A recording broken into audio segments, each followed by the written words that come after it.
ये लो अंकल आपके 1 लाख रुपए और 33 हजार रुपये, 33 महीने के 1 रुपये सैकड़ा के हिसाब से।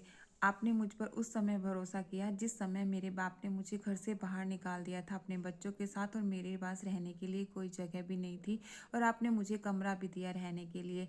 तो अंकल बेटे से कहते हैं, ये पैसे मैंने नहीं दिए, ये पैसे उसे जाकर दो जिसने मुझे तुम्हें देने के लिए दिए थे। तो बेटा कहता है, किसने दिए थे? कहता है, ये तुम्हारे बाप ने दिए थे, जिसे तुम पूरे दिन रात गालियां निकालते हो। मुझे तो तुम पर रत्ती भर भी भरोसा नहीं था।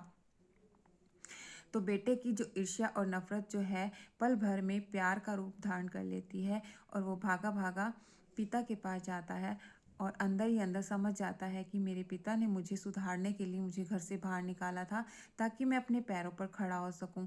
वो भागा भागा अपने पिता के पास जाता है, और जाकर अपने पिता को कहता है पिताजी, ये लो 1 लाख रुपए और 33 हजार रुपये, ये आपके पैसे।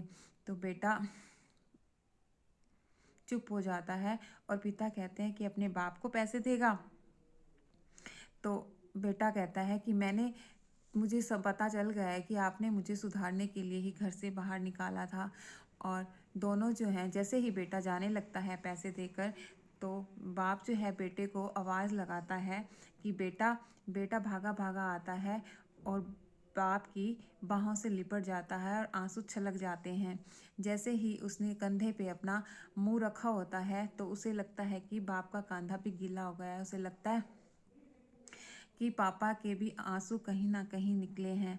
और बाप अपने बेटे को कहता है कि जल्दी से अब घर लौट आ अपने बच्चों के साथ, हम अब मिलजुल के रहेंगे।